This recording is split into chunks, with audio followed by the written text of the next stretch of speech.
बिस्मिल्लाहिर्रहमानिर्रहीम। अस्सलाम वालेकुम नाज़रीन, आज के प्रोग्राम के साथ आपका मेज़बान मियां नवीद हाज़िर है। नाज़रीन, आज शोबा सेहत के हवाले से बेशुमार खबरें हमारे पास और इसके साथ मैं आपको बताता चलूँ कि नई अपडेट्स भी आपको बताएंगे।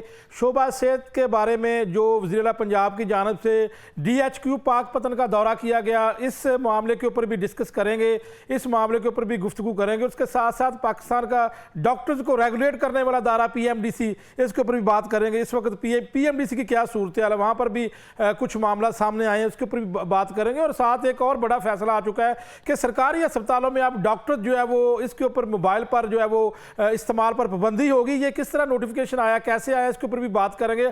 और साथ आपको मैं बताता चलूं कि यहाँ पर एक और बड़ा मामला है कि NLE इम्तिहान, इससे पहले जो है वो ये एक बड़ा शोर चला था, बड़ा एहतजाज होता था 2-3 साल पहले जब पाकिस्तान तहरीक इंसाफ की हुकूमत थी। उस वक्त डॉक्टर्स बड़े सरापा एहतजाज थे कि NLE इम्तिहान को ख़त्म किया जाए। वो कहते थे कि हम सबसे पहले जो है वो यूनिवर्सिटी के एग्ज़ाम देते हैं, फिर वहाँ से पास करने के बाद फिर जो है वो आगे आते हैं, फिर जो है वो हमें दोबारा एक NLE इम्तिहान देने का कहा जाता है। अब PMDC ने जो एक मरतबा फिर जो है वो लोकल मेडिकल ग्रेजुएट्स, खा वो सरकारी अस्पताल के हैं, सरकारी मेडिकल कॉलेज के हैं, खा वो प्राइवेट मेडिकल कॉलेज के हैं, वो इम्तिहान देंगे। ये भी एक बड़ी पेशरफ्त सामने आई है, इसके ऊपर भी बात कर लेंगे। मेरे साथ मौजूद हैं आज इस पूरे मामले के ऊपर बात करने के लिए प्रोफेसर डॉक्टर शाहद मलिक साहब, PMA के प्रेसिडेंट हैं लाहौर के, उनके साथ बात करेंगे। प्रोफेसर डॉक्टर मोहम्मद अमजद साहब, साबका principal SIMS services institute of medical sciences services अस्पताल के साबका प्रिंसिपल हैं, मेरे साथ मौजूद होंगे। इब्न अली अशरफ साहब सीनियर सहाफ़ी और नासिर भट्ट साहब सीनियर सहाफ़ी हैं, वो भी मेरे साथ मौजूद होंगे। इस पूरे मामले के ऊपर हम बात करेंगे। सबसे पहले इस पूरे मामले के ऊपर बात करते हैं, पूछते हैं कि एक नई पेशरफ्त आई है इस वक्त जो है वो ख़ास तौर पर मेडिकल स्टूडेंट्स के लिए, डॉक्टर्स के लिए, जो जैसे ही जो है वो अपना MBBS मुकम्मल करते हैं और उसके बाद उनको अब लोकल ग्रेजुएट्स की अगर बात कर लें, प्राइवेट हो या सरकारी सेक्टर हो, उसके ऊपर PMDC ने कह दिया कि अब NLE इम्तिहान देना पड़ेगा। इसके ऊपर नासिर भट्ट साहब ने हमें ज्वाइन किया है, उनसे बात करते हैं। नासिर भट्ट साहब, क्या PMDC का ये स्टांस है कि नोटिफिकेशन जारी हुआ है या ये क्या मामला है? क्योंकि इस पूरे मामले की अगर बात करें तो आपको याद होगा कि 3 से 4 साल कबल जब ये एहतजाज हुआ था, PMDC के सामने भी एहतजाज हुआ था, लाठीचार्ज हुआ था। लाहौर में भी अगर बात करें तो लाहौर में भी एहतजाज हुआ था। तो क्या दोबारा ये हो चुका है कि NLE इम्तिहान अब लोकल मेडिकल ग्रेजुएट्स सरकारी व प्राइवेट दोनों देंगे? हाँ मियां साहब, शुक्रिया। देखिए, एक तो बिल्कुल आपने ठीक कहा कि इस मामले पर हमें YDA पंजाब, दीगर जो YDA के चैप्टर्स हैं, वो तमाम तर हमें एहतजाज करते हुए नजर आए थे। हमने खुद देखा, कवर किया किस तरह से लाठीचार्ज भी हुआ, बहुत बड़ा मुजाहरा हुआ था PMDC के सामने और अपोज किया गया था कि पाकिस्तान में पढ़ने वाले वो तमाम तर लोग जिनका एडमिशन हो पाता है किसी सरकारी या प्राइवेट मेडिकल कॉलेज में, उनसे किसी भी किस्म का जो लाइसेंसिंग एग्जाम है वो ना लिया जाए। ताहम ये जरूर कहा गया था कि जो लोग बाहर से पढ़ के आते हैं, वो किर्गिस्तान से पढ़ के हैं, चाइना से पढ़ के हैं या रशिया से पढ़ के हैं, उनसे जो है वो टेस्ट लिया जाना चाहिए। तो इस हवाले से आज जब हमने देखा कि सेनेट की जो कामा कमेटी बराए सेहत का इजलास हुआ जी, उसमें बाकायदा तौर पर जब ब्रीफिंग दी गई तो जो सदर हैं PMDC के डॉक्टर रिजवान ताज, उनकी जानब से कहा गया कि ये गलत फैसला था कि हमने पाकिस्तान भर में जो पढ़ने वाले तमाम तर मेडिकल कॉलेजेस से या सरकारी कॉलेजेस से, उनके लिए हमने जो NLE था वो खत्म कर दिया था। तो उनकी जानब से कहा गया कि जो इंटरनेशनल स्टैंडर्ड्स हैं ये उसकी भी खिलाफवर्जी थी। जिसके बाद कहा गया कि जी अब से वो तमाम तर लोग जो कि पाकिस्तान के किसी भी तालीमी इदारे से जिनके हवाले से अक्सर कहा जाता है जी 97% या 98% मेरिट लेके वो लोग सरकारी कॉलेजेस में एडमिशन लेते हैं, उनको भी जैसे ही वो फारिगुल तहसील होंगे वो हाउस जॉब लेना चाहते हैं या वो एक मरतबा नासिर भट्ट साहब वाज़िया कर दें कि अब ये सिर्फ इससे पहले फॉरेनर मेडिकल ग्रेजुएट्स के ऊपर लागू था NLE, एक मरतबा फिर वाज़िया करें, ये बड़ी खबर है चूंकि ये डॉक्टर्स कम्युनिटी के लिए एक बड़ी खबर है कि अब दोबारा से फॉरेनर मेडिकल ग्रेजुएट्स के साथ साथ लोकल और प्राइवेट मेडिकल कॉलेजेस के जो पाकिस्तान के डॉक्टर्स हैं वो भी ये इम्तिहान देंगे। बिल्कुल आप ठीक कह रहे हैं। देखें, अब वो तमाम तर लोग जो कि MBBS करेंगे या BDS करेंगे, ये बड़ा MBBS और BDS दोनों के लिए लागू है। BDS दोनों, जी हाँ बिल्कुल, दोनों के, यानी कि BDS और MBBS दोनों हजरात जो कि ये डिग्री लेकर निकलेंगे, चाहे उनका ताल्लुक लाहौर के किसी बड़े सरकारी मेडिकल कॉलेज से हो या उनका सिंध के किसी प्राइवेट मेडिकल कॉलेज के साथ हो या वो दुनिया के किसी भी मुल्क से पढ़ के आए हुए हों, उनको अगर पाकिस्तान में प्रैक्टिस करनी है तो उनको इस हवाले से जो है वो बाकायदा तौर पर NLE का जो इम्तहान है वो पास करना पड़ेगा। तो इस हवाले से ब्रीफिंग दे चुके हैं जो डॉक्टर ताज हैं, उनकी जानब से कहा गया कि 27 जुलाई को जो काउंसिल का इजलास है वो बुलाया जाएगा और इस मामले की बाकायदा मंजूरी दी जाएगी और उसके बाद ये फैसला जो है वो मुल्क भर में नाफिजुल अमल हो जाएगा, जिसके बाद हम देखेंगे कि किसी भी ग्रेजुएट को जो कि MBBS किया होगा, बिल्कुल ठीक है, बिल्कुल ठीक है नासिर पाठ साहब। इसके साथ ही जो दूसरी खबर क्या है, PMDC के अंदर जो चार्ज मुख्तलिफ जो है वो एक ही अफसर के पास 3-3, 4-4 जो है वो पोस्टों के ऊपर चार्जेस हैं, इसके ऊपर आप क्या कहेंगे? जरा ब्रीफली ये बता देना, फिर आगे चलते हैं। मैं सब शुक्रिया, ये बड़ा अफसोसनाक है, मतलब एडिशनल चार्जेस जो दिए गए हैं। जी बिल्कुल, मैं वही बताना चाह रहा हूँ कि आप देखिए कि इस हवाले से सबसे पहले तो वजारत सेहत ने नोटिस लिया जी और बाकायदा तौर पर एक हुक्मनामा जारी किया है, मरासला जारी किया है और उसमें कहा गया है कि बहुत तमाम तर लोग जिनका ताल्लुक ग्रेड 17 या ऊपर के ग्रेड के साथ है, उनको किसी एक ओहदे के हवाले से, अगर उनके पास एक ओहदा है या एक ओहदे से जायद ओहदे हैं, उनके पास एक्स्ट्रा चार्ज है या उनके पास जो अजाफी चार्ज है या आफ्टर लुक का चार्ज है, उनके हवाले से फरिश्तें जो है वो मांग ली गई हैं। तो इस हवाले से हमने थोड़ी सी रिसर्च की और हमें पता चला है कि PMDC के सदर, जिनके हवाले से हम अभी बात कर रहे थे, जो कि मुल्क भर के जो मेडिकल ग्रेजुएट्स हैं उनके मुस्तकबिल के फैसले करते हैं, उनके बारे में इंकशाफ हुआ है कि उनके पास भी 2 चार्ज हैं, यानी कि वो PMDC प्रेसिडेंट भी हैं, इसके साथ साथ वो PIMS जो कि शहर इक़्तिदार इस्लामाबाद का सबसे बड़ा हॉस्पिटल है उसके डीन भी हैं। ना सिर्फ ये बल्कि जो एग्जीक्यूटिव डायरेक्टर हैं PIMS हॉस्पिटल के राना इमरान सिकंदर। तो ये नोटिफिकेशन किसकी जानब से जारी किया गया है ड्यूल चार्जेस का, कि इनको खत्म किया जाना है अब या क्या किया जाएगा? देखिए लिस्टें मांग ली गई हैं और बाकायदा तौर पर तो ये जो बड़े बड़े नाम है, क्या आप समझते हैं कि इनको भी हटाया जाएगा? कैसे मुमकिन है? ये मुमकिन नहीं लग रहा मुझे। देखिए इस हवाले से जो वजारत है हरकत में तो आ चुकी है और चलो ठीक है, साथ ही रहिएगा नासिर पाठ साहब, मैं आपके साथ मजीद बात करूंगा इसी पूरे मामले के ऊपर। यहाँ पर हमारे साथ मजीद जो गेस्ट हैं उनको भी साथ शामिल कर लें। अमजद साहब, प्रोफेसर अमजद साहब, ये एक मामला है PMDC के ऊपर, आपने देख लिया कि डबल ट्रिपल जो है वो डूल चार्जेस का एक नोटिफिकेशन जारी हुआ कि हटाया जाए। अब पता नहीं हटाया जाता है कि नहीं। और दूसरा साथ NLE इम्तिहान भी आप देख लें, काफ़ी सवाल तो काफ़ी हैं। पंजाब के अंदर जो मेडिकल अस्पताल हैं या मेडिकल कॉलेज अस्पतालों के अंदर खास तौर पर मोबाइल फ़ोन के इस्तेमाल पर भी पाबंदी हो चुकी है। DHQ मुल्तान का वाक़या फिलहाल जो PMDC के प्रोग्राम, मैं आपसे सवाल पूछता हूँ, इसके ऊपर आप क्या कहेंगे? बिस्मिल्लाह। आप तो मेरा आपके इलेक्शन वैक्शन कोई नहीं होते, आप तो जो है वो एक्ट में तब्दीली कर दी गई है। कुछ नहीं जी, इलेक्शन ख़त्म, अब जो है वो पब्लिक की ओपिनियन या एंड यूजर्स की ओपिनियन वो एक तरफ रख दी गई है। अब कोई इलेक्शन नहीं होगा? कुछ नहीं जी, जैसे चाहें वो उसको बना लें। तो मियाँ साहब, आपने बड़े अहम पॉइंट्स रेज़ किए। एक NLE का आपने पॉइंट रेज़ किया है, मैं उस पर सिर्फ ब्रीफ सा कमेंट करता हूँ। एक बड़ी मशहूर ये सेइंग है कि जंगल का शेर अगर एक दफ़ा किसी इंसान का शिकार कर ले और उसके मुंह को इंसानी खून लग जाए तो फिर उसके बाद वो जानवरों का शिकार नहीं करता, फिर वो इंसानों का ही शिकार करता है। हमारे इदारों के मुंह को पैसा लग गया है। जितने हमारे इदारे थे, वो यूनिवर्सिटियाँ हों, वो PMDC हो, वो कोई भी हो, इन सब के मुंह को पैसा लग गया है। अब हर वक्त ये कोई ऐसी प्लानिंग में रहते हैं जिससे यकदम लंबे चौड़े चार्जेस इकट्ठे, फंड्स इकट्ठे होके इनके ख़जाने में जमा हो जाएं। ये NLE का इम्तहान उसी की एक भोंडी साजिश है। आपने ग्रेजुएशन के दौरान उनके इम्तहान लिए हैं, यूनिवर्सिटियों ने इम्तहान लिए। ये खत्म हो चुका था, आपको पता है? ये खत्म हो चुका था, लेकिन दोबारा वो कह रहे हैं कि PMDC के प्रेसिडेंट ने कहा कि ये हमने गलती बहुत बड़ी की है। बिल्कुल गलती नहीं, गलतान किया है, बहुत बड़ा गलतान किया है, इस वास्ते कि इतनी बड़ी अमाउंट से एकदम डिप्राइव हो गए हैं, इतनी बड़ी अथॉरिटी से डिप्राइव हो गए हैं। उन्होंने ये चीज़ ख़त्म करने के लिए कौन सा कोई बहुत बड़ा कोई थिंकिंग प्रोसेस करना है। कुछ लोग बैठे हुए हैं जिनको हुकूमतों ने खुद ही बिठाया हुआ है, ना वो पब्लिक के नुमाइंदे हैं, ना वो मेडिकल प्रोफेशन के नुमाइंदे हैं, पता नहीं वो किसके नुमाइंदे हैं, लिहाजा वो वही फैसले करते हैं जो उनको सूट करते हैं। लेकिन PMDC का सदर तो प्रेसिडेंट जो है डॉक्टर ही है ना वो। सर डॉक्टर कम्युनिटी का ही है, डॉक्टर होना बड़ी अच्छी बात है, लेकिन जो बंदा किसी भी एक अहम पोस्ट पे चला जाता है, फिर वो कम्युनिटी का रिप्रेजेंटेटिव नहीं रहता, वो उन लोगों का रिप्रेजेंटेटिव होता है जिन्होंने उसे सिलेक्ट करके उस जगह पे बिठाया, फिर वो उन्हीं की सुनता है, उन्हीं की मानता है। ठीक है डॉक्टर साहब, साथ ही रहिएगा, मजीद जो है वो बात कर लेते हैं। प्रोफेसर डॉक्टर शाहिद मलिक साहब मेरे साथ मौजूद हैं। डॉक्टर साहब, DHQ पाकपतन की अगर बात करें तो एक बड़ा खौफनाक एक इल्ज़ाम सामने आया है FIR में कि DHQ पाकपतन में जो है वो नाश को जो है वो गायब किया गया, डॉक्टर्स पर ये इल्ज़ाम है।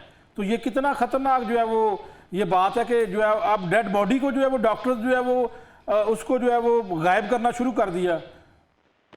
मियाँ साहब, ये इल्ज़ाम की 2 सूरतें होती है, एक यहाँ सब्जेक्टिव होगा तो यहाँ कोई एविडेंस बेस्ड होगा, अभी तक इसका कोई एविडेंस नहीं है। ये तो जैसे एक फेक न्यूज चलती है, जब तक कोई एविडेंस ना है उससे मतलब बात की नहीं जा सकती। अगर कोई डेड बॉडी उधर है तो डेड बॉडी की तो कस्टडी, उसकी ट्रांसपोर्टेशन, उसकी रजिस्ट्रेशन एक मैकेनिज्म के तहत हो रही है। उस मैकेनिज्म को जो डिफाई करेगा वो फंसेगा। अभी तक तो कोई किस जगह पता नहीं चला कि कौन सी डेड बॉडी थी, किसकी थी, कहां से आई और कहां उसको गायब किया गया। डॉक्टर शाद मलिक साहब, आप पीएम एक प्रेसिडेंट हैं लाहौर के, लेकिन आप ये देखें, आपसे मेरा सबसे बड़ा सवाल ये है कि DHQ पाकपतन के अंदर जो है वो सरकारी ऑक्सीजन जो है वो करोड़ों रुपए से खरीदी जाती थी, वो बदकिस्मती से FIR के अंदर लिखा हुआ है कि वो एक प्राइवेट अस्पताल को फरोख्त कर दी जाती थी, और वो जो बच्चे वहाँ पर ज़ेर इलाज थे या मरीज ज़ेर इलाज थे जिनको ऑक्सीजन चाहिए थी, और ऑक्सीजन के ज़रिए सांस चलती है, आप तो डॉक्टर हैं माशाल्लाह, आपको सारा तजर्बा है, आप पढ़ाते भी रहे हैं, प्रोफेसर हैं आप, तो मुझे बताएं ना कि ये इस तरह के अगर करप्शन होगी तो क्या वज़ीर आला पंजाब खामोशी इख्तियार कर लें, किसी डॉक्टर के खिलाफ कोई कार्रवाई ना करें? ये मुकदमा दर्ज हो चुका है। ये साहब देखिए, बात यह है कि आप मुकदमा कीजिए, आप मगर कीजिए उसकी एविडेंस बेस्ड बात हुई हो।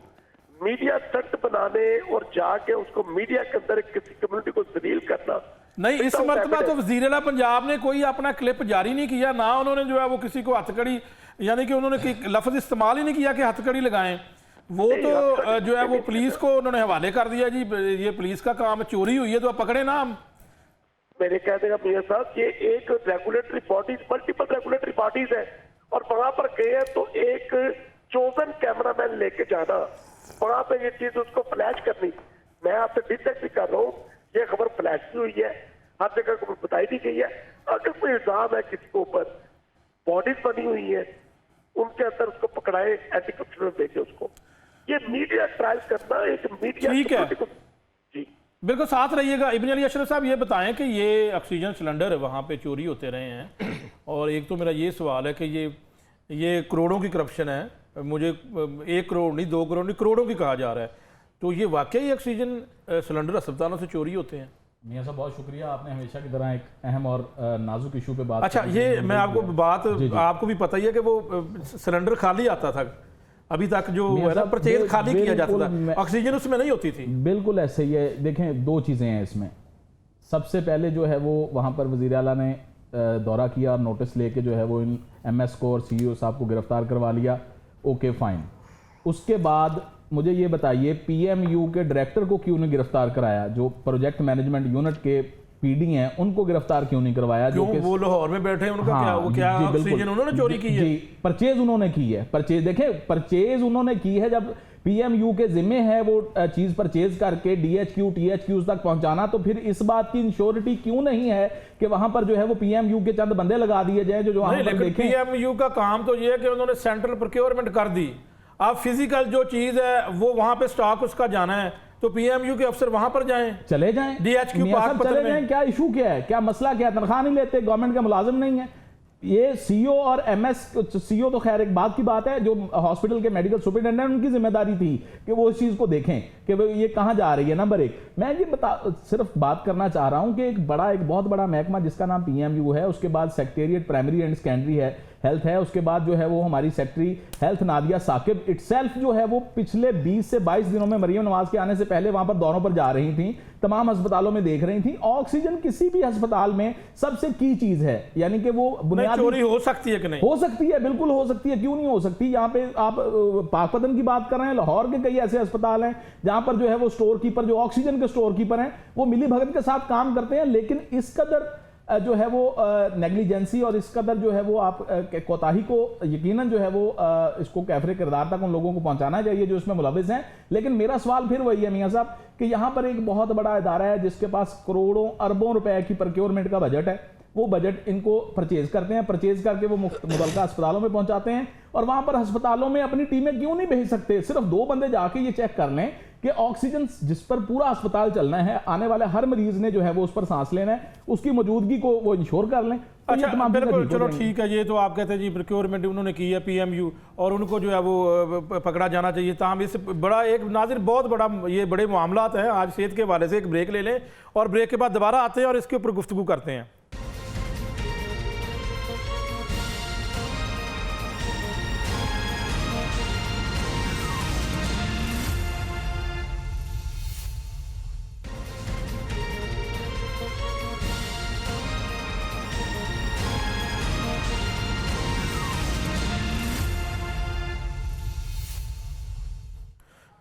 वेलकम बैक नाज़रीन। सेहत के हवाले से बहुत ज़्यादा खबरें आ जाएँ। एक तो ये है कि PMDC ने एक मरतबा फिर NLE इम्तिहान की अगर बात करें तो वो लागू कर दिया है पाकिस्तानी लोकल ग्रेजुएट्स के ऊपर भी, वो खा वो सरकारी के हों खा वो प्राइवेट के हों। इससे पहले वो फॉरेन मेडिकल ग्रेजुएट्स के ऊपर था, ये ख़त्म कर दिया गया था पाकिस्तानी जो है वो ग्रेजुएट डॉक्टर्स के ऊपर, अब दोबारा से। और उसके अलावा DHQ पाकपतन का वाक़या, मोबाइल पर पाबंदी का इस्तेमाल, क्योंकि अब ग्रेड 18 के नीचे जितने भी हैं डॉक्टर्स या अफसरान वो मोबाइल इस्तेमाल नहीं कर सकेंगे। आज मरासला जारी हो चुका है। इसके अलावा जनाब जो है वो PMDC के अंदर डूल चार्जेस का जो मामला है, ख़त लिखा गया है अथॉरिटी की जानिब से कि इनको हटाया जाए, तो उसमें तो PMDC के जो इस वक्त प्रेसिडेंट है वो भी डबल चार्ज है उनके पास। तो ये सारे मामला हैं।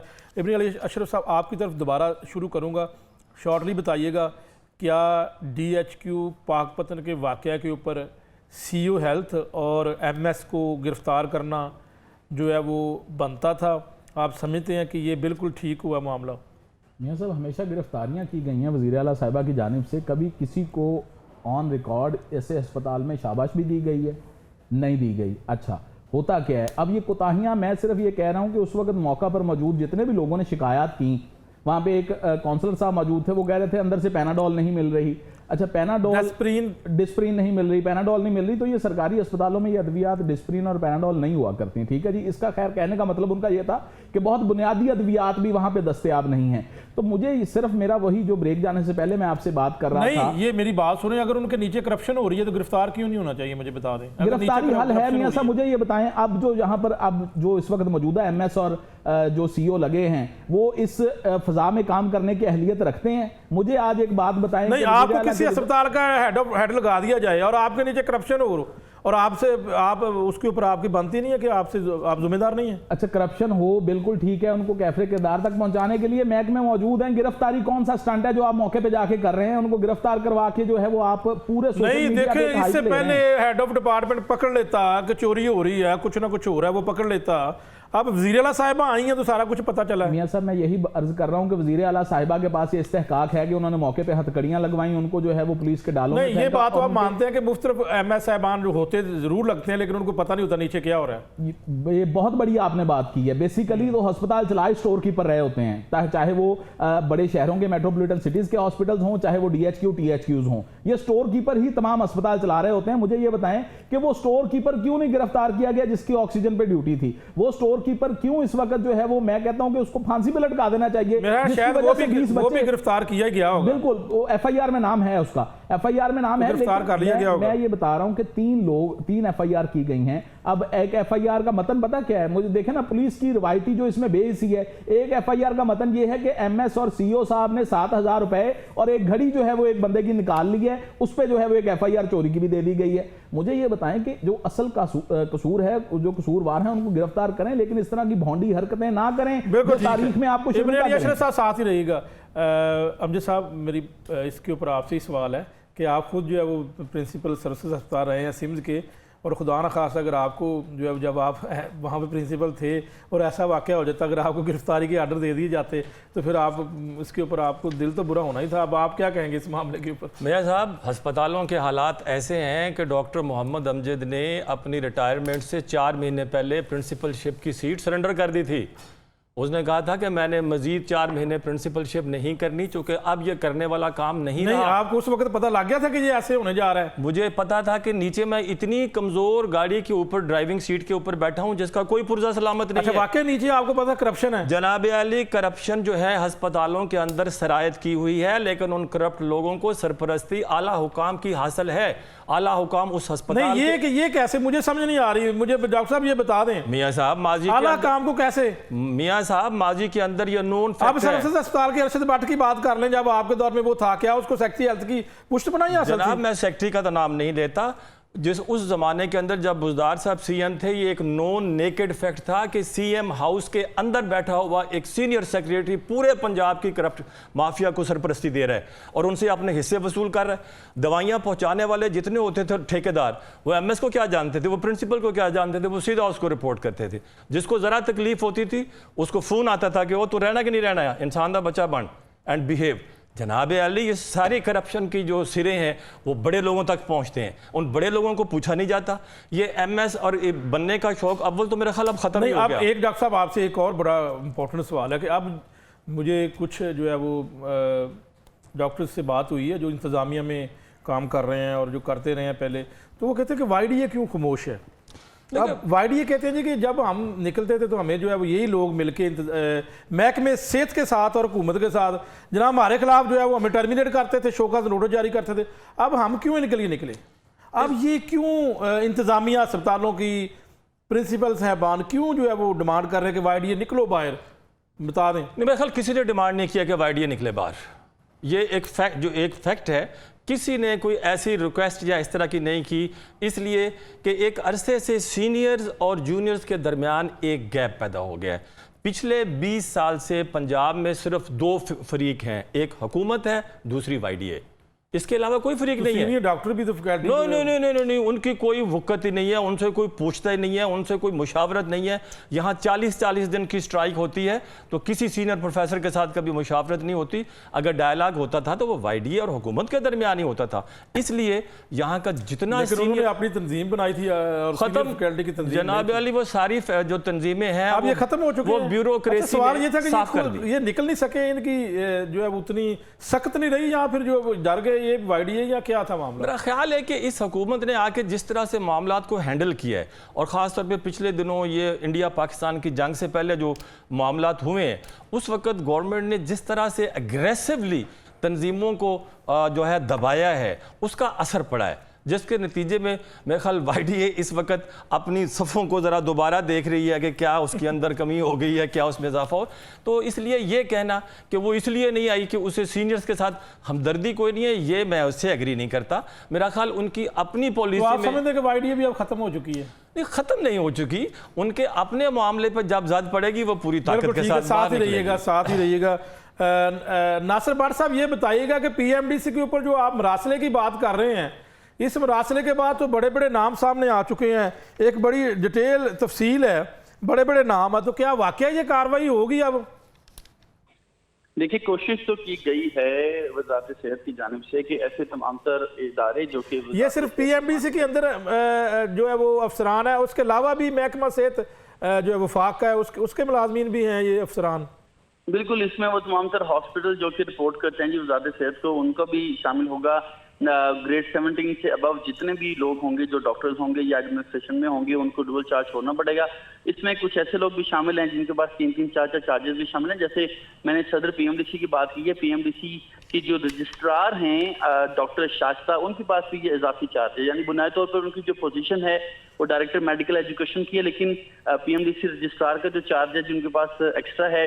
डॉक्टर अनीजा शायद है, वो उनके पास भी बताना चाह रहा हूँ जी कि पिम्स हॉस्पिटल की डॉक्टर अनीजा, उनके पास 5 चार्ज हैं जी, यानी कि वो असिस्टेंट प्रोफेसर हैं और वो deputy executive director non medical भी हैं, इंचार्ज ट्रांसपोर्ट भी हैं, वो तर्जमान पिम्स भी हैं, वो गर्ल्स हॉस्टल और की वार्डन भी हैं, और इसके अलावा फिर तो मौजे ही हैं जनाब। बिल्कुल, यानी कि एक एक ओहदा है लेकिन 5-5 ओहदों पे विराजमान है जी। और ना सिर्फ इतना बल्कि एक खातून ऐसी है डॉक्टर सोफिया यूनुस, उनका नाम बताया जाता है, जो कि ग्रेड 19 के ऑफिसर हैं, उनके पास 9 चार्ज हैं जी, यानी कि वो DG FDI भी हैं, DG पॉपुलेशन भी हैं, डिप्टी DG हेल्थ भी हैं, प्रोजेक्ट डायरेक्टर PM's कंट्रोल जो प्रोग्राम है उसकी भी हैं, डायरेक्टर प्रोग्राम्स भी हैं, focal point child cancer project भी हैं, फोकल पॉइंट ऑफ CRVC भी हैं, और focal point for world bank global finance facility. Nasir Bhatt sahab, एक ओहदे के ऊपर काम करते हम थक जाते हैं, तो ये 9 ओहदों के ऊपर काम करना बड़ा मुश्किल काम है, इतनी ज्यादा ड्यूटी है, तो क्यों ये लोग इतने ज्यादा जो है वो डबल ट्रिपल के 9 जो है वो चार्जेस लिए हुए हैं? देखिए, सबसे बुनियादी वजह है वो यही है कि सिर्फ चार्ज नहीं लिया जाता, बल्कि चार्ज के साथ जुड़ी हुई जो पर्क्स एंड प्रिविलेजेस होती हैं उनको भी इंजॉय किया जाता है। तो 9 इदारों में फायदा भी होता है इनको, बिल्कुल फाइनेंशियल बेनिफिट भी लिया जा रहा होता है, पर्क्स एंड प्रिविलेजेस भी इंजॉय की जा रही होती है, इख्तियारात का भी ज़ाहिर मिसयूज किया जा रहा होता है। जैसे हम PMDC की बात कर रहे हैं, आप देखिए PMDC में जो डॉक्टर शास्ता हैं वो बुनियादी तौर पर डायरेक्टर मेडिकल एजुकेशन है, जिसके बहुत ज़्यादा इख्तियारात नहीं है, लेकिन उनके पास जो इजाफी ओहदा है वो रजिस्ट्रार PMDC का है। यानी तो लेकिन ये जितने भी अफसरान हैं, इनकी गाड़ी एक होगी या गाड़ियां भी 2-2, 3-3 ज्यादा होंगी? लेकिन गाड़ी तो एक होगी, लेकिन ज़ाहिर इख्तियारात खासे ज्यादा होते हैं, फाइनेंशियल एक्सेस काफी ज्यादा होती है। बाद अफसरान के गाड़ी घर में भी होती है, एक अपने लिए रखी होती है, इस तरह करके 2-2, 3-3 गाड़ियां भी इस्तेमाल की जाती हैं। बिल्कुल है, आप ठीक कह रहे हैं कि हम देखते हैं इस हवाले से, चूंकि एक्सेस काफी ज्यादा होती है, इख्तियारात होते हैं, और वो तमाम तर बाकी डिपार्टमेंट्स उनके जो तमाम तर एसेट्स होते हैं उन पर भी आपका अख्तियार होता है। गाड़ी आप घर एक खड़ी कर सकते हैं, 2 खड़ी कर सकते हैं, और वो तमाम तर जो उनके रिसोर्सेज होते हैं, जो एसेट्स होते हैं, यानी कि वो भी इस्तेमाल किए जा सकते हैं। तो यानी कि मुख्तसर ये कहा जा सकता है जी बंदर बांट है उहदों की, और पीएमडीसी चूंकि बुनियादी तौर पर एक जाहिर है खुद मुख्तार इदारा है, खुद ही कमा रहा है जी, खुद ही आपस में बांट रहे हैं, और खुद ही जनाब उनकी आपस में बंदर बांट लगी हुई है, कोई पूछने वाला नहीं है। लेकिन जो सबसे अहम बात है वो यही है, आज की जो कमेटी में भी जो सदर पीएमडीसी की जानब से बताया गया है कि अब से जो तमाम तर लोग होंगे जिनका ताल्लुक किसी भी मेडिकल कॉलेज के साथ होगा वो एनएलई के इम्तहान देंगे। लेकिन इस कमेटी में जो सबसे अहम बात जो आपके प्रोग्राम के तवज्जुह से मैं अपने नाज़रीन को बताना चाह रहा हूँ वो ये सामने आई है कि बताया गया कि केपीके में गोस्ट मेडिकल कॉलेजेस हैं वो भी बनाने का इंकशाफ हुआ है। यानी कि वहाँ पे कुछ ऐसे मेडिकल कॉलेजेस भी हैं जिनका सिरे से कोई वजूद ही नहीं है, लेकिन उसके बावजूद वो डिग्रीज दे रहे हैं। और ये भी बताया गया कि जो केपीके है पेशावर में जो हयाताबाद कॉम्प्लेक्स है वहाँ पर एक ही बिल्डिंग में 7 जो मेडिकल कॉलेजेस हैं वो बनाए गए हैं प्राइवेट। तो इस तरह के मामला की भी जी नोटिस आज लिया गया है, और हमने देखा कमेटी में जो सियासी मेंबर्स थे, जो पॉलिटिकल मेंबर्स थे, जो सेनेटर्स थे, उनकी जानब से कहा गया कि जो इससे पहले काउंसिल थी उसमें एमएनएस को, सेनेटर्स को जो है वो पार्ट बनाया जाता था, देवर पार्ट ऑफ द काउंसिल, जिस पर जो मिनिस्टर साहब थे उनकी जानब से भी कहा गया कि even I am not the part of the council, यानी कि मुझे भी जो काउंसिल है उसका हिस्सा नहीं बनाया गया। जिसपे जो डॉक्टर रिजवान ताज है उनकी जानब से कहा गया कि जो मामला हम जो है WFME के साथ उठाएंगे और देखेंगे कि इंटरनेशनली अगर ऐसा अलाउ है तो हम जो पार्लियामेंटेरियंस हैं उनको भी काउंसिल का हिस्सा बनाएंगे। तो ये सारा आज मामला हुआ है और खासे खुश दिखाई दिए हमें सेनेटर्स इस फैसले पर, चूंकि इससे पहले अक्सर हम देखते हैं कि जो फॉरेन मेडिकल ग्रेजुएट हैं डॉक्टर जिशान नूर मलिक और जो दीगर हम देखते हैं लाहौर से भी मूवमेंट चलती है और वो कोशिश करते हैं कि एहतजाज हो, मुजाहरे हों, हड़तालें हों और बाकायदा तौर पर प्रेस कॉन्फ्रेंसेज भी की जाती हैं और कहा जाता है कि हमारे साथ इम्तियाजी सलूक जो है वो किया जाता है और लोकल जो हैं जाहिर है उनसे इम्तहान नहीं लिया जा रहा होता है और जो बाहर से पढ़ के आते हैं उनसे जो है NLE का इम्तहान लिया जा रहा होता है। लेकिन का नया सिलसिला शुरू होने लगा, शायद इसके बाद हो, क्योंकि ये जाहिर है देखें इससे पहले जैसे आपने भी निशानदेही की है कि एक बड़ा एहतजाज हुआ था, डॉक्टर सलमान हसीब चौधरी इसकी क़यादत कर रहे थे और इस्लामाबाद पुलिस के जो SP थे वो भी जख्मी हुए थे, मारधाड़ भी हुई थी, गिरफ्तारियां भी हुई थी, बहुत ज्यादा लाठीचार्ज किया गया था। ये उस वक्त PTI की हुकूमत थी शायद गालिबन। बिल्कुल ऐसे ही है। तो PMDC के सामने जो एहतजाज हुआ था उसका मकसद यही था कि लोकल्स जो हैं उनके बारे में बिल्कुल। नासिर भाट साहब साथ ही रहिएगा, आपके साथ मजीद बात करते हैं, प्रोफेसर शाहद मलिक साहब से बात करते हैं। शाहद मलिक साहब, DHQ पाकपतन के वाक़े के ऊपर PM में खामोश क्यों है? नहीं ऐसा खामोश नहीं है, मैंने एक लेटर भी लिखा है और डिपार्टमेंट के अंदर कि काइंडली इसका पूरा जो रेज्यूमे है पूरा इस विजिट का और इसकी पूरी स्टेटस का, इसका जो ऑडिट रिपोर्ट है, हर चीज पब्लिक की जाए, कि इसको मीडिया स्टंट ना बनाया जाए।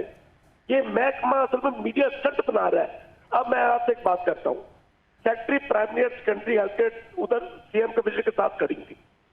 CM ने एक क्वेश्चन किया उनसे कि आपके SOPs क्या है, उन्हें कुछ पता नहीं था। स्टैंडिंग ऑपरेशनल प्रोसीजर का किसी को पता ही नहीं था। अब ये 2 महकमों के दरमियान शायद लिंक मिसिंग है और एनार्की है, एडमिनिस्ट्रेटिव भी और फाइनेंशियल एनार्की भी। इस वक्त जो मिड लेवल मैनेजर्स हैं वो जलील हो रहे हैं इस कानून के हाथों। अगर आपने कबड्डी खेलनी है तो कबड्डी के कानून के ले और क्रिकेट के कानून के ले। यहाँ महकमा से दोनों कबड्डी और क्रिकेट मिला के खेल रहे हैं, तो ये एनार्की है। बर्बादी की तरफ एक सफर शुरू कर दिया गया। ठीक है डॉक्टर साहब, ये भी साथ बता दें कि इस वक्त जो DHQ पाकपतन की जो बात है, यहाँ पर जो है वो जितने भी तहसील व डिस्ट्रिक्ट अस्पताल होते हैं उनका जो मेन हेड होता है वो DC मुतलका होता है। तो आप क्या समझते नहीं कि DC के खिलाफ कोई इतनी कार्रवाई नहीं हुई पाकपतन की, अगर ये सारा मामला था सिर्फ रिपोर्ट बैक किया गया है? मियां साहब 2 चीजें हैं, एक डिस्ट्रिक्ट हेल्थ अथॉरिटी है DHA, दूसरी DEA है डिस्ट्रिक्ट एजुकेशन अथॉरिटी। ये 18वीं तरमीम के बाद दोनों डिवॉल्व किए थे फंक्शन नीचे। अब यहाँ पर सूरत हाल है कि सारा मलबा बेचारे प्रोफेशनल के ऊपर गिरना है, अगर कॉलेज फंसेगा नीचे टीचर फंसेंगे। ये जो ऊपर हमारे फैरोज है ना फिरौन ब्यूरोक्रेसी के, DHA के जो हेड ये करते हैं, इनको किसी ने कुछ नहीं कहना। इन्होंने ऐसे ऐसे कानून के अंदर गुनाह छोड़ दिए हुए हैं। वो बेचारा वो काम फंसेगा, ये इधर फंसेगा CEO, उधर भी CEO।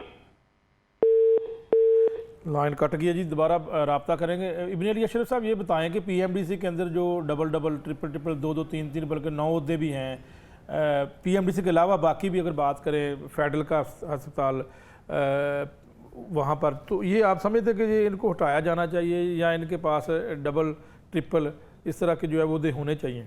मियां साहब, जब आप इन जैसे अदारों को खुद मुख्तारी दे देते हैं ना, तो फिर डॉक्टर के साथ आज जो हो रहा है सूबाई लेवल पे या वफाकी लेवल पे बिल्कुल ठीक हो रहा है।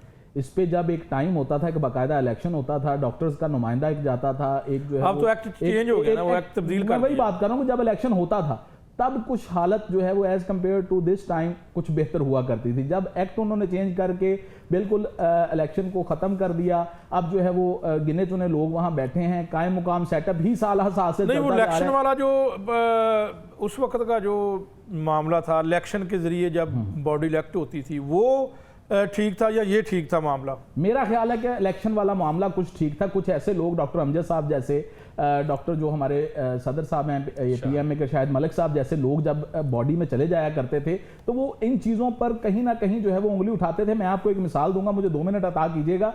मियां साहब, किर्गिस्तान एक ऐसी मंडी बन गई है डॉक्टर पैदा करने वाली, जो एक बैच में 1600 डॉक्टर पाकिस्तान भेज रही है। आगे जो हालात हैं नौकरियों के वो आपके सामने है। एडहॉक पे नौकरियां नहीं मिल रही, लॉकम पे जो है वो लोग नौकरियां करने के लिए हालात ये बन चुके हैं। वहां पे यूनिवर्सिटियां जो हैं वो एक फैक्ट्रियों में बनाई गई हैं। वो यूनिवर्सिटियां वहां से मेडिकल ग्रेजुएट्स बनाती हैं, उनको पाकिस्तान भेज देती हैं, सिर्फ डॉलर्स इकट्ठे किए जा रहे हैं, यकीन माने। और ये 3-4 लोग हैं जो वहां पे हमारे पाकिस्तानी हैं, वो वहां पे जाके उन्होंने मेडिकल कॉलेज बनाए हैं और उन्होंने लूट मचा दी है वहां पे जो है वो एक ज़ाहिर उसका कोई एनओसी लेते होंगे ना? कोई एनओसी नहीं है मियां साहब। PMDC अच्छा, पीएमडीसी का एक रूल ये है कि जो यूनिवर्सिटियां किर्गिस्तान में, मैं बिलखुसूस किर्गिस्तान की बात कर रहा हूं, चाइना और रशिया की बात नहीं कर रहा, किर्गिस्तान में जो यूनिवर्सिटियां इस वक्त मेडिकल की चल रही हैं वो सिर्फ दुकानें हैं।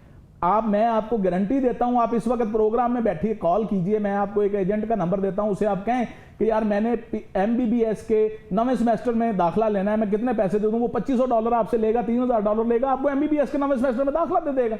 ये तो हालात हैं, डिग्रियां बिक रही हैं। और वो यूनिवर्सिटियां, मेरा पॉइंट यहां पे ये है कि वहां पर IMU और IU के नाम से 2 यूनिवर्सिटियां हैं। वो मियां साहब क्या कर रही हैं, इमरान नज़ीर साहब हैं वहां उनके मालिक, वो ये कर रहे हैं कि हुजूर वाला यहाँ से स्टूडेंट्स को लेते हैं पाकिस्तान से, उनके पास कोई एनओसी नहीं है, उनके पास कोई चीज़ नहीं है। बिल्कुल ठीक है, PMDC साथ से ही रहिएगा। रजिस्टर्ड इब्न नहीं अली है। अशरफ साहब, शॉर्ट ब्रेक लेनी है, ब्रेक के बाद दोबारा वापस आते हैं, नाज़रीन इसी मामले के ऊपर बात करते हैं।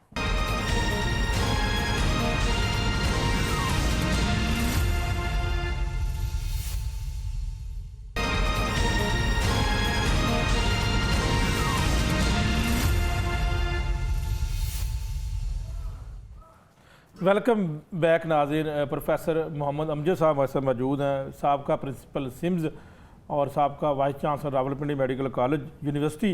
डॉक्टर साहब ये बताएं कि 3 सवाल इकट्ठे आपसे हैं और शॉर्ट आपने जवाब देना है इसके ऊपर कि मोबाइल का इस्तेमाल बैन, पाबंदी लगा देगी पंजाब में ग्रेड 18 से नीचे जितने भी हैं। उसके अलावा जो है वो PMDC का डूल चार्जेस के ऊपर, और उसके अलावा ये जो पाकपतन का जो वाक़या है। जी मियाँ साहब, बात यह है कि इस मुल्क में जो चार्ज है ये खैरात में नहीं मिलता, या कोई दिलवाता है। और ये जो दूसरा चार्ज, तीसरा चार्ज, चौथा चार्ज, 5वां चार्ज, ये एक शो ऑफ स्ट्रेंथ होता है कि इसके पीछे कितनी पावर है जो इतने चार्जेस दिलवाती चली जा रही है। और मैं ये बिलीव करता हूँ कि एक आदमी सिर्फ एक ही ओहदे के साथ जस्टिस कर सकता है, मल्टीपल कैपेसिटीज़ के अंदर वो जस्टिस नहीं करता, सिर्फ अपने कैप के अंदर फीडर्स बढ़ाता चला जाता है और एट दी एंड वो उन 5 या 6 में से किसी एक के साथ भी इंसाफ नहीं कर रहा होता। और यही रीज़न है हमारे इदारों की सब स्टैंडर्ड परफॉर्मेंस की, जिसकी वजह से ये कौम अपने तमाम इदारों के बारे में बागी हो चुकी है और उनके बारे में जो उनका ट्रस्ट था वो ख़त्म हो चुका है। नंबर 1। Number 2, mobile. देखिए मियाँ साहब, प्राइमरी स्कूल के बच्चों के ऊपर कोई चीज़ इंप्लीमेंट करनी हो उसका और तरीका होता है, MA और PhD के स्टूडेंट्स के ऊपर कोई चीज़ इंप्लीमेंट करनी हो उसका कोई और तरीका है। मैं समझता हूँ ये जो ऑर्डर है ये बिल्कुल ऐसे ही है जैसे प्राइमरी स्कूल के बच्चों की तरह डील किया गया है डॉक्टरों को। मैं मानता हूँ मोबाइल फ़ोन इस वक्त एक बहुत बड़ी प्रॉब्लम है जिसकी वजह से डॉक्टर्स की परफॉर्मेंस पेशेंट केयर के अंदर बहुत जो है वो हर्ज होता है।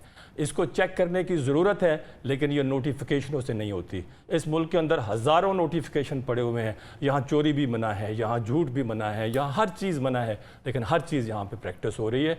यहाँ हर नए नोटिफिकेशन की 6 हफ्ते होती है उसके बाद वो आप डस्टबिन समझते कि डस्टबिन का ये जीनत बन जाएगा और फिर एक नया नोटिफिकेशन आ जाएगा। तीसरी चीज़ पीएमडीसी को डॉक्टर आसिम हुसैन कुरैशी ने इसकी हर चीज़ तब्दील कर दी। उसने इसको एक रेगुलेटरी बॉडी से एक कमर्शियल बॉडी में कन्वर्ट कर दिया, जो अब अरबों रुपए के बिजनेस को डील करता है।